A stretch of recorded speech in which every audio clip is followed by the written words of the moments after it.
네, 오늘 함께 은혜 받으실 하나님의 말씀은 에스더 1장 2장입니다. 구약 750쪽에 있는 에스더 1장 2장입니다. 지금 이 시간에는 1장 1절로부터 8절까지의 말씀까지만 봉독해 올려드리겠습니다. 이 일은 아하수에로 왕 때 있었던 일이니 아하수에로는 인도로부터 구스까지 127지방을 다스리는 왕이라. 당시에 아하수에로 왕이 수상궁에서 즉위하고 왕이 있은 지 제3년에 그의 모든 지방관과 신하들을 위하여 잔치를 베푸니 바사와 메대의 장수와 각 지방의 귀족과 지방관들이 다 왕 앞에 있는지라. 왕이 여러 날 곧 180일 동안에 그의 영화로운 나라의 부함과 위엄의 혁혁함을 나타내니라. 이날이 지남에 왕이 또 도성 수산에 있는 귀천간의 백성을 위하여 왕궁 후원뜰에서 7일 동안 잔치를 베풀세. 백색, 녹색, 청색 휘장을 자색하는 배줄로 대리석 기둥 은고리에 메고 금과 은으로 만든 걸상을 화반석, 백석, 운모석, 흑석을 깐 땅에 진설하고 금잔으로 마시게 하니 잔의 모양이 각기 다르고 왕이 풍부하였으므로 어주가 한이 없으며 마시는 것도 법도가 있어 사람으로 억지로 하지 않게 하니 이는 왕이 모든 국내 관리에게 명령하여 각 사람이 마음대로 하게 함이더라. 아멘. 하나님 아버지 감사드립니다. 오늘도 귀한 예배의 자리로 저희들을 불러주시어 하나님께만 예배 올려드리도록 인도하여 주시는 은혜를 진정으로 감사드립니다. 저희들이 지난 한 주일간에 지었던 모든 죄악의 모습들, 이 시간에 예수 그리스도의 십자가 아래 그것들을 다 내려놓도록 인도하여 주옵시고, 지금 이 시간에는 하나님께서만 함께하여 주시어 하나님께만 영광 올려드리는 귀한 은혜의 시간으로만 인도하여 주시옵소서. 모든 것을 감사드리오며 예수 그리스도의 이름으로 기도드리옵나이다. 아멘. 네, 오늘은 하나님의 역사 에스더라고 하는 제목을 가지고 오늘 본문 말씀을 중심으로 여러분들과 함께 은혜 나누는 시간을 갖겠습니다. 에스더는 총 10개장으로 되어 있는데요. 오늘 이 시간에는 1장과 2장의 내용을 통해서, 그리고 다음 시간에는 나머지 3장부터 10장까지 8개장의 내용을 통해서 하나님께서 우리에게 말씀해 주시고자 하는 그 뜻을 살펴보는, 또 발견해 나가는 그런 시간을 갖겠습니다. 먼저 에스더서가 갖고 있는 그 의미가 좀 있는데요. 한 4가지 정도로 우리가 살펴볼 수가 있습니다. 첫 번째는 에스더서는 최초의 이스라엘 여성의 이름을 딴 성경이다라고 하는 것입니다. 성경 66권 전체를 놓고 보아서도 여성 이름을 딴 성경은 2권밖에 없습니다. 룻기라고 하는 성경과 에스더서, 오늘 본문 에스더서가 그것인데요. 룻기에 나오는 그 룻은 모압 여인, 그러니까 이방 여인의 이름을 딴 성경입니다. 그래서 에스더는 이스라엘 여인이었기 때문에요, 이스라엘 여인의 이름을 딴 유일한 성경이라고 하는 것이고요. 두 번째로는 하나님의 이름이 단 한 번도 등장하지 않는 또 유일한 성경입니다. 그러나 역설적으로 하나님의 구원의 역사가 가장 잘 묘사된 성경 역시도 바로 이 에스더서라고 하는 그 의미를 가지고 있다는 것이고요. 세 번째로는 불임절이라고 하는 절기의 역사가 잘 기록되어 있는 성경입니다. 불임절의 그 부르라고 하는 말은 제비뽑기를 의미하는 단어인데요. 제비뽑기를 통해서 이스라엘 민족들이 전 민족이 다 멸망을 당할 수밖에 없었던 그러한 상황 속에서 하나님의 특별하신 은혜, 그러니까 도저히 불가능해 보였던 민족 멸망의 그 상황으로부터 하나님이 구원하여 주셨던 그 구원의 메시지가 담겨 있는 그 성경이 에스더서라는 것입니다. 그래서 지금도 불임절이라고 하는 절기가 돌아오면 자신들을 구원해 주셨던 그 하나님의 은혜에 감사와 감격하여 눈물을 흘리고 하는 그런 이스라엘 민족들이 지금까지도 있습니다. 세계 곳곳에 있습니다. 뉴욕이라든지 이스라엘은 말할 것도 없고요. 많이 세계적으로도 많이 있습니다. 네 번째로는요, 모세 오경의 뒤를 이어 등장하고 있는 여호수아라고 하는 성경으로부터 이 에스더서에 이르기까지 총 12권의 성경을 역사서다 이렇게 부르고 있는데요. 이 전에 나오고 있는 에스라와 느헤미야 성경 느헤미야서가 귀환한 백성들이 예루살렘에서 하나님의 나라를 이루어가는 역사를 그리고 있는 역사서라고 한다면, 이 에스더서는 그 당시에 바사에 남아있던 이스라엘 민족의 역사를 기록하는 것이 에스더서라고 하는 것입니다. 이것이 가지는 의미는 무엇이냐면, 하나님께서는 하나님의 백성이 있는 곳이라면 그것이 어디에건 또 어떠한 형태로든지 간에 하나님께서 역사하고 계시다라고 하는 것을 우리가 알 수 있다라고 하는 것입니다. 다시 시대적인 상황을 좀 다시 한번 살펴보겠습니다. 솔로몬의 우상 숭배의 죄악으로 말미암아서 그 아들대에 이르러서 통일 왕국이었던 그 이스라엘이 두 왕국으로 분열 왕국 시대를 맞이하게 됩니다. 그 중에서 하나였던 북이스라엘이라고 하는 나라는 BC 722년에 아수르라고 하는 나라에 의해서 멸망을 당하게 되는데요. 분열왕국이 솔로몬이 죽은 직후로부터, 그러니까 BC 931년으로부터 시작이 됐으니까 약 209년 동안에만 유지되는 나라가 되겠다는 것이고요. 남은 한 나라였던 그 남유다마저도 그 아수르를 멸망시켰던 바벨론이라는 나라에 의해서 BC 586년에 완전히 멸망하게 됩니다. 그래서 이스라엘은 사라지게 되는 것인데요. 그때 이제 그 남유다에서 살아남았던 백성들이 바벨론이라고 하는 나라로 포로로 이제 끌려가게 되는 것인데요. 후에 바벨론도 메데라고 하는 나라에 의해서 멸망을 당하게 되고요. 메데는 바사라고 하는 지금의 이제 이란이 되겠습니다. 페르시아라고 하는데요. 그 바사라고 하는 나라에 의해서 또 흡수 통합이 되어지게 되는 것이죠. 근데 이제 바사의 그 초대 왕이었던 고레스 왕 원년에, BC 538년 무렵인데요. 그때에는 이제 한 70년 정도의 바벨론 포로기를 마친 그 백성들이 하나님의 감동으로 말미암아서 고레스 그 왕이 칙령을 내리게 됩니다. 이스라엘 백성들을 이스라엘 땅, 고국 땅으로, 예루살렘으로 보내라고 하는 그 유화책이라고도 할 수 있는데, 그러한 칙령을 내리게 되어서요, 총 3차례에 걸쳐서 귀환을 하게 되는 것입니다. 근데 그 당시에 3차례에 걸쳐서 귀환했던 백성들은 총 5%도 채 되지 않았던 것이고요. 바사에 남아있던 백성들이 95% 이상이 되었다라고 하는 것이고요. 이 에스더서에 기록된 사건이 있었을 무렵은 그 제1차 귀환과 2차 귀환의 사이에 있었던 일이었다라는 것입니다. 즉 스룹바벨이 이끌었던 1차 귀환한 백성들이 하나님의 성전의 재건을 끝마치고 이제 그들이 생활하고 있던 중에 다시 에스라가 지도를 하는 그 2차 귀환한 백성들이 예루살렘으로 오기 전에 BC 그러니까 480년에서 470년 정도의 사이에 있었던 그러한 역사를 기록한 것이 에스더서다라고 하는 것을 의미하고 있고요. 당시에 바사의 왕은 아수에로 왕이었다라고 하는 것입니다. 그 바사의 제4대 왕이었고요. 영화 300이라고 하는 그 영화를 보면 크세스 1세라고 하는 왕이 등장하는데, 그 왕이 바로 이 아하수에로 왕이 되겠습니다. 그 왕의 통치 시대가 이 시대적인 배경이다라고 하는 것이고요. 오늘 본문 1장에서 보면 당시의 그 제국의 규모를 가늠케 하는 말씀들이 이렇게 등장을 하고 있는데요. 그 말씀들을 한번 살펴보도록 하겠습니다. 그러니까 제국의 위용이다 이렇게 얘기할 수가 있는데요. 첫 번째는 당시의 바사는 인도로부터 구스까지를 127 지방이라고 이렇게 나누었다라고 하는데요. 말이 지방이지 실제로는 거의 나라 수준이었다라고 하는 것입니다. 크기가.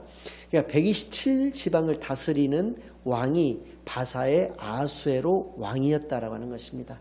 그러니까 인도는 지금의 인도를 말하는 것이고요. 구스는 아프리카에 있는 에티오피아를 말하는 것인데요. 그러니까 그러니까 아시아로부터 중동을 거쳐서 아프리카 지역까지, 그리고 유럽의 일부 지역에까지 그 광활한 그 곳을 127개로 나누었는데 그 나눈 곳을 모두 통치했던 것이 바로 이 아하수에로 왕이었다라는 것입니다. 두 번째로는 이제 1장과 2장 그 사이에 이제 몇 년의 공백이 있는데요. 그 기간 동안에 역사상 큰 전쟁이 있습니다. 즉 그 페르시아와 그리스 간의 전쟁이 벌어지게 되는데요. 그 전쟁을 앞두고 수산궁이라고 하는, 그러니까 당시에 그 바사에서는 총 4개의 수도가 있었는데 그 중에서 겨울 왕국이라고 얘기할 수가 있겠는데, 겨울을 낳던 수산궁이라고 하는 그 수산 그 궁전에서 총 180일간이나 잔치를 벌였다는 것입니다. 그러니까 파티를 6개월간이나 벌였다라고 하는 것입니다. 그 127지방이라고 하는 그 지방들의 지방관들과 또 각 귀족들, 신하들을 모두 불러서 수산궁에서 이렇게 6개월간이나 잔치를, 파티를 벌였다라고 하는 것이고요. 그것도 부족해서 7일 동안은 그 수산궁 내에 있었던 신하들, 또 빈부 귀천을 막론하고 모든 사람들을 모아서 왕궁 뒷뜰에 모아서 또 7일간, 그러니까 총 187일간을 잔치를 벌였다라고 하는 것입니다. 그것은 아까 말씀드린 대로 큰 전쟁을 앞두고 백성들의 사기 진작을 위해서 그렇게 한 것으로 보여지는데요.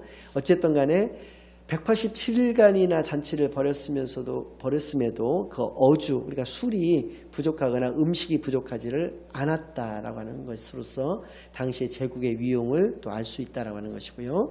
세 번째는 화려한 궁전이었던 것이 묘사가 되고 있고요. 특별히 금과 은으로 만든 걸상이 있었다는 것입니다. 즉 앉는 의자가, 그 파티에 앉는 의자들이 금과 은으로 만들어진 걸상이었다라고 하는 것입니다. 술을 마시다가 취한 척하면서 그 의자 들고 나가고 싶은 마음이 들었을 것 같습니다. 술을 마시는 잔도 마찬가지였는데요. 금잔으로 만들었다는 것입니다. 술을 마시다가도 역시 잔도 또 가지고 나가고 싶은 충동을 느꼈을 것 같은데요. 그 금잔조차도 그 각 잔마다, 그 수많은 잔들이 각 잔마다 모양들이 각기 달랐다는 것입니다. 그것이 의미하는 것은 뭐냐면, 뭐 공장에서 막 일괄적으로 찍어냈다는 것이 아니라 수제품이었다라고 하는 것입니다. 수제품들이 그렇게 수천 개, 수만 개의 금잔이 있었을 정도로 그 굉장히 부자였었다라고 하는 것을 우리가 알 수 있다는 것이고요. 마지막으로 술을 우리나라 같은 경우는 억지로 이렇게 먹이고 그러는 경우가 있는데, 거기는 법도로서 억지로 먹이게 하는 것이 아니라 자유롭게 자기가 먹고 싶은 만큼, 마시고 싶은 만큼 마시게 했다라고 하는 것입니다. 즉 후진적인 문화가 아니라 굉장히 자유로운 잔치였다라고 하는 것이 가지고 있는 의미는 자신감이 충만하였던 그런 제국이었다라고 하는 것을 의미한다는 것이죠. 그런데 이제 그 마지막 날, 187일째 되는 날, 이제 왕이 자랑하다 더 이상 자랑할 것이 없으니까 그 자랑의 완성을 무엇으로 삼으려고 했냐면, 그 자신의 왕비 부인이 와스디라고 하는 부인이 있었는데요. 굉장히 예뻤고 굉장히 사랑했었던 것 같습니다. 그래서 자신의 그 신하들이 보는 앞에서 그 왕비의 아리따움을 자랑하고 싶어서 왕비를 상당히 술이 거나하게 이제 취했기 때문에도 그랬겠습니다만은, 그 7명의 그 내시들을 통해서 왕비를 불러오라고 했던 것입니다. 잔치자리로. 근데 왕비도 그때는 그 여자들끼리만 또 따로 모아놓고 잔치를 베풀고 있었는데, 왕이 이제 취했다는 것도 알았을 터이고 어떤 의도로 자신을 불렀는지를 알았던 것 같습니다. 그런데 그 왕의 그 요구를, 왕의 그 명령을 이 왕비가 거절을 해버리고 마는 것입니다.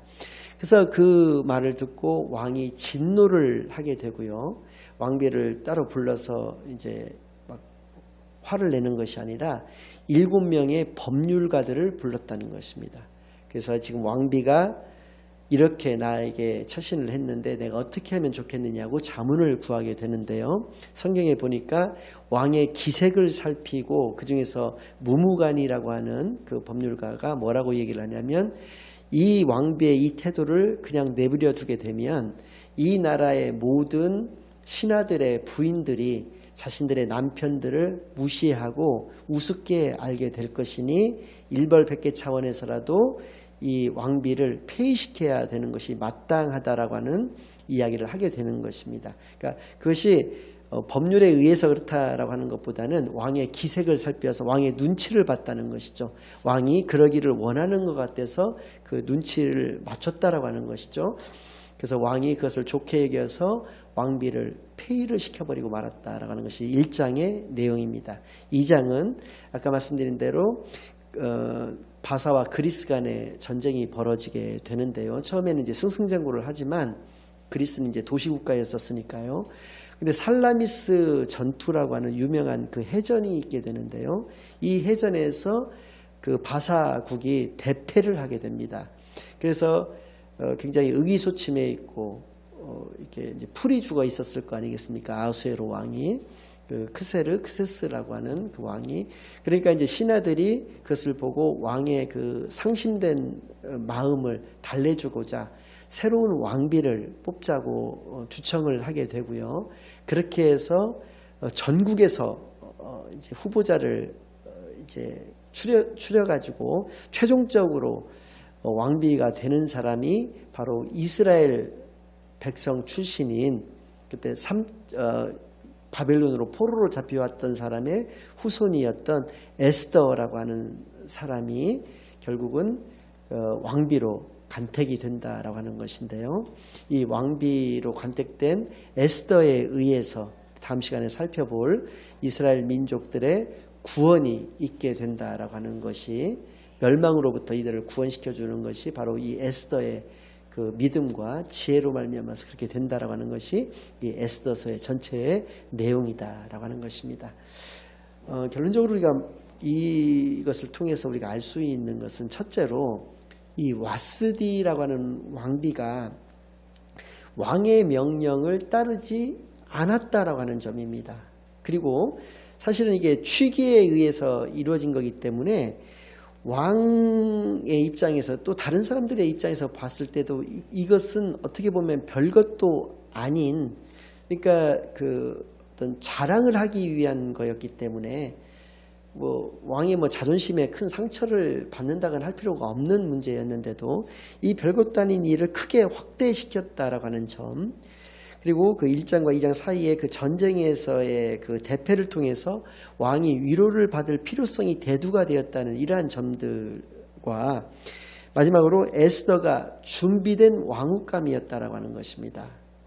이런 것들이 한 사람으로 인하여 민족 전체가 구원받았지만 한 사람으로 인하여 구원받을 수 있는 바사라고 하는 제국의 구조나 내용이 아니었다라고 하는 것을 통해서 우리가 알 수 있는 것이 바로 하나님이 역사하셨다라고 하는 것이고요. 이러한 하나님의 역사의 형태는 첫 번째로 최고 권력계로 그 에스더가 접근할 수 있게 되었다라고 하는 것입니다. 왕비의 신분을 가지고요. 두 번째는 그 최고 권력의 총애를 한 몸에 받았다라고 하는 것이고요. 마지막으로 모든 이러한 그 상황을 반전시킬 수 있는 믿음과 지혜를 에스더에게 허락하여 주셨다라고 하는 이 세 가지의 모습이 하나님의 역사의 다름 아니다라고 하는 증거가 된다라고 하는 것이고요.